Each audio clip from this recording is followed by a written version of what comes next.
everyone, welcome to my channel. My name is Lisa and today I am going to be making some cash envelopes. I want to make some new envelopes for my cash envelopes and sinking funds, and I thought I would just show you how I make them since a couple of you had asked. So let me share with you what tools you'll need. First, you'll need a laminating machine. This is an Amazon Basics. I'll have it linked down below if you're interested.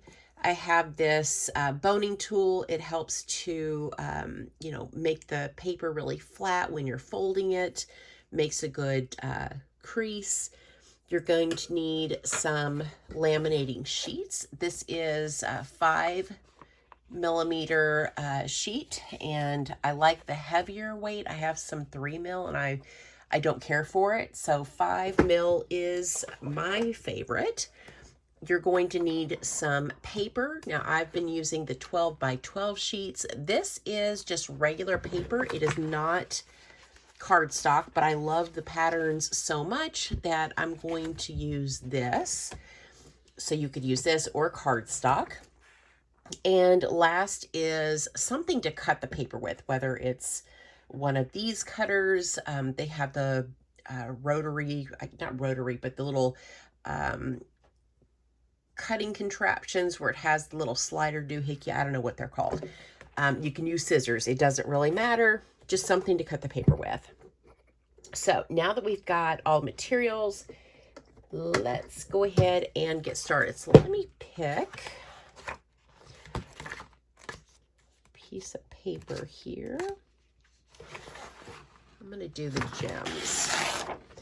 Now, this paper, and not all paper is like this, but this paper has this line across the top. So I have been trying to be mindful of what direction the pattern is going to make sure that I cut it properly, and then also looking out for any marks that I wouldn't want on an envelope.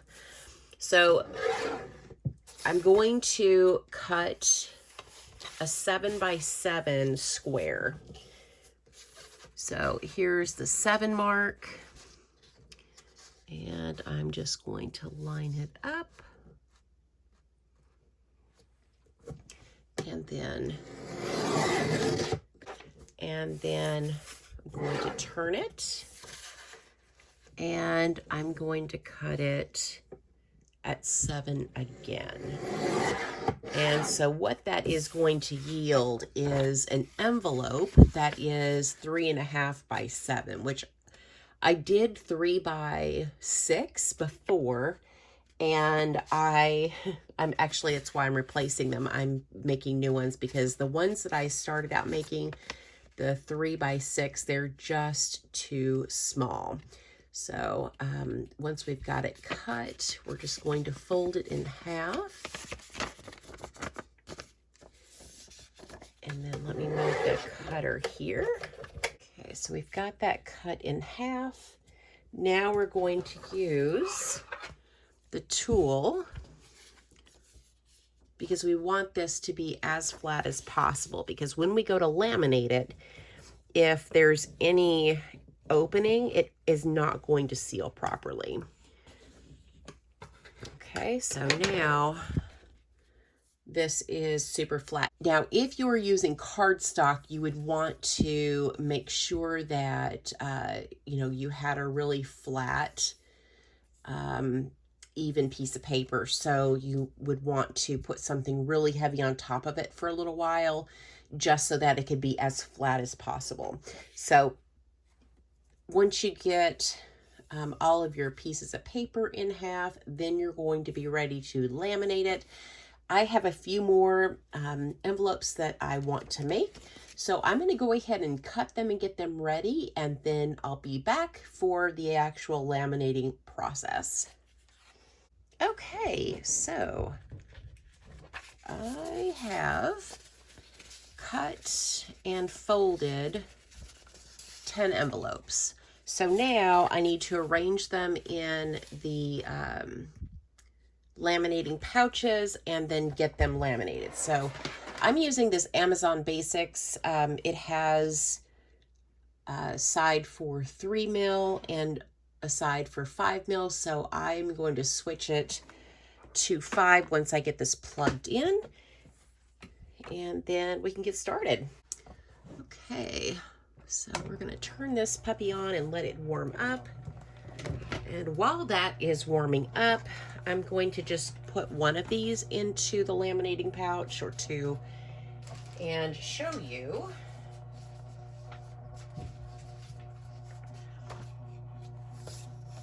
the laminating process, but it's super easy. It's not complicated.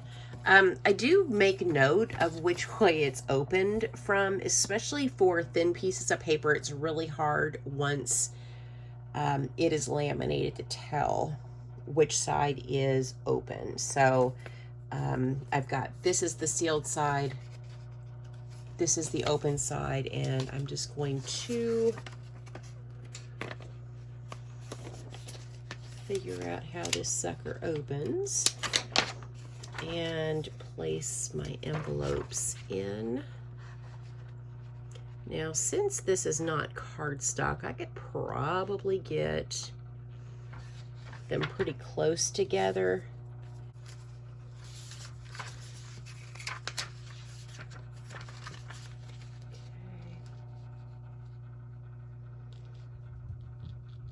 So I've got the opening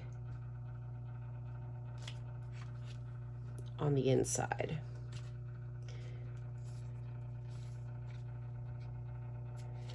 Okay, so now that I've got it in the laminating pouch, the laminator is ready because the green light is solid. And the key is to do this as straight as possible. There are lines for letter. I don't know if you can see the one over here, but there's another one just like this on the other side. And if you get out of the little marks, it will feed crooked, your paper will curl, and you won't have a usable product.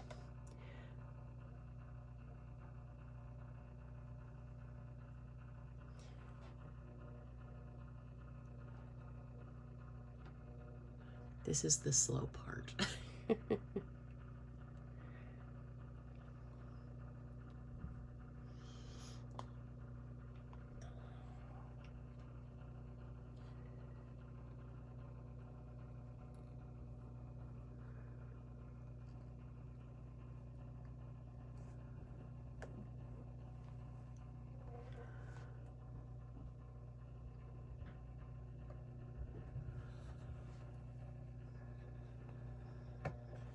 Okay, so once it comes out, I just kind of take a look. You can see the line around it where it is sealed. I just make sure it is really close.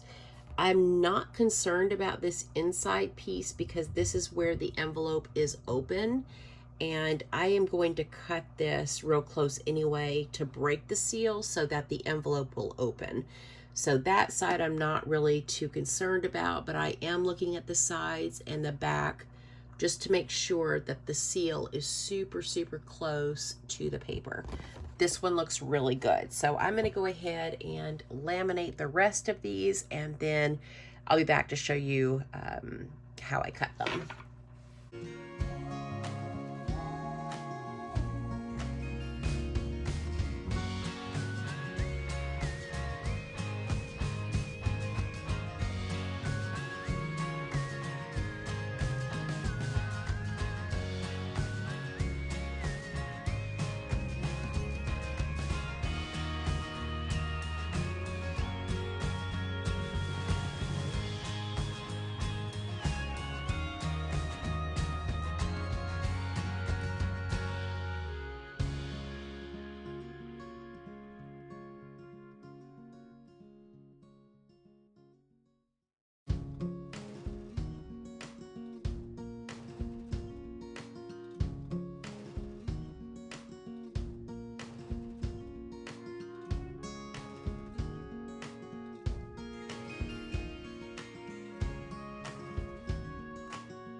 Okay, so now I have all of my envelopes laminated, and I have laminated them all the same way so that I know which way is open. So the opening for the top is here, and then the opening for the two on the side is on the inside, which makes it easy. I have this Fiskars little cutting thingamaflipper. I don't know what it's called, but I'll have it linked down below if you're interested. It has this slidey doohickey for cutting. I have been using this to cut lamination and the other cutter for just paper, so it stays really sharp. The blades for these are pretty inexpensive on Amazon, and whereas the other paper cutter would be more expensive to replace. Okay, so one thing to notice is how close the seal is. Hopefully you can see that difference here. It's a really tight seal on this one, whereas here you can see that the seal is a little bit further out, but we're going to cut really close here, so that's fine. On this paper cutter, there's a line here. This is where the blade runs. So when I am cutting where the envelope opens, I am getting it as close here as humanly possible. And I know that my envelope is 3.5 inches wide, so I should be able to line it up, the back of the envelope here, to get it completely straight or make sure that it's straight. Then when I'm cutting the edges, I am going to line up the edge of the envelope to this very first line. And that has been working out well for me. And it gets the envelopes the same exact size every time. So let's start with this top one. I'm just going to do the one on camera and then the rest off camera.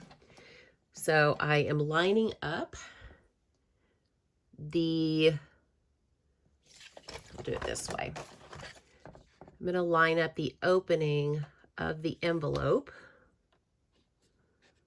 where the line is, where that blade is going to run, and just double checking the 3.5 mark is where the edge of the envelope is. And once I have that, I'll put this down. I put some pressure on this thing so that the envelope does not move, and then I'm going to slice it. Okay. So now we have this piece, which is open, perfect. And now the sides, we have a really tight seal here, really close to the envelope. So the envelope, where the pattern is, let me pull that a little bit closer. I'm going to line it up right here to the very edge of this border. And if I have done the seal, or if it is sealed correctly,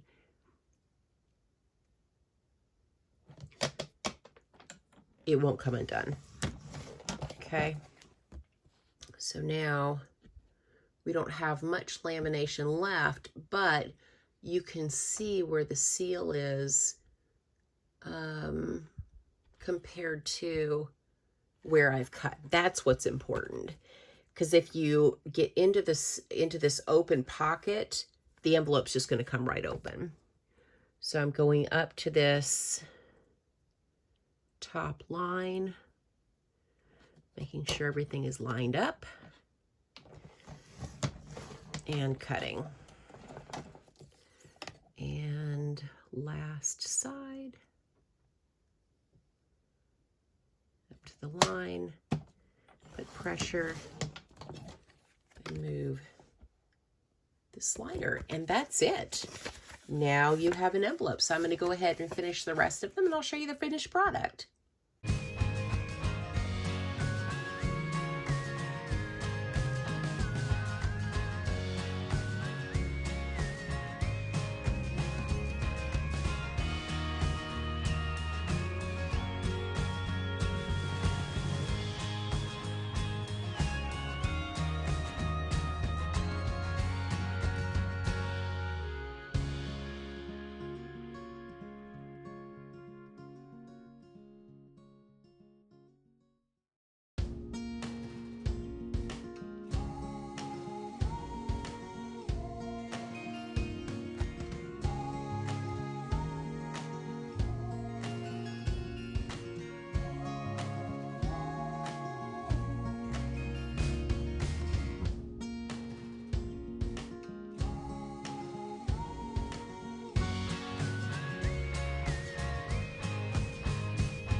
Okay, so now I have 10 brand new envelopes. Looks like it took 45 minutes to make 10. Now, I would also round the corners, but my corner rounder broke, and so I had to order another one off of Amazon, but that would be the last step. Put a label on it, or you can use permanent black marker to write your categories and stuff them. Let me know in the comments if you also make cash envelopes, and if you have any materials that you would recommend for anybody getting started. I will have the things linked down below that I personally use. And I thank you guys so much for watching. And I hope you have a great day or night wherever you're at. Bye.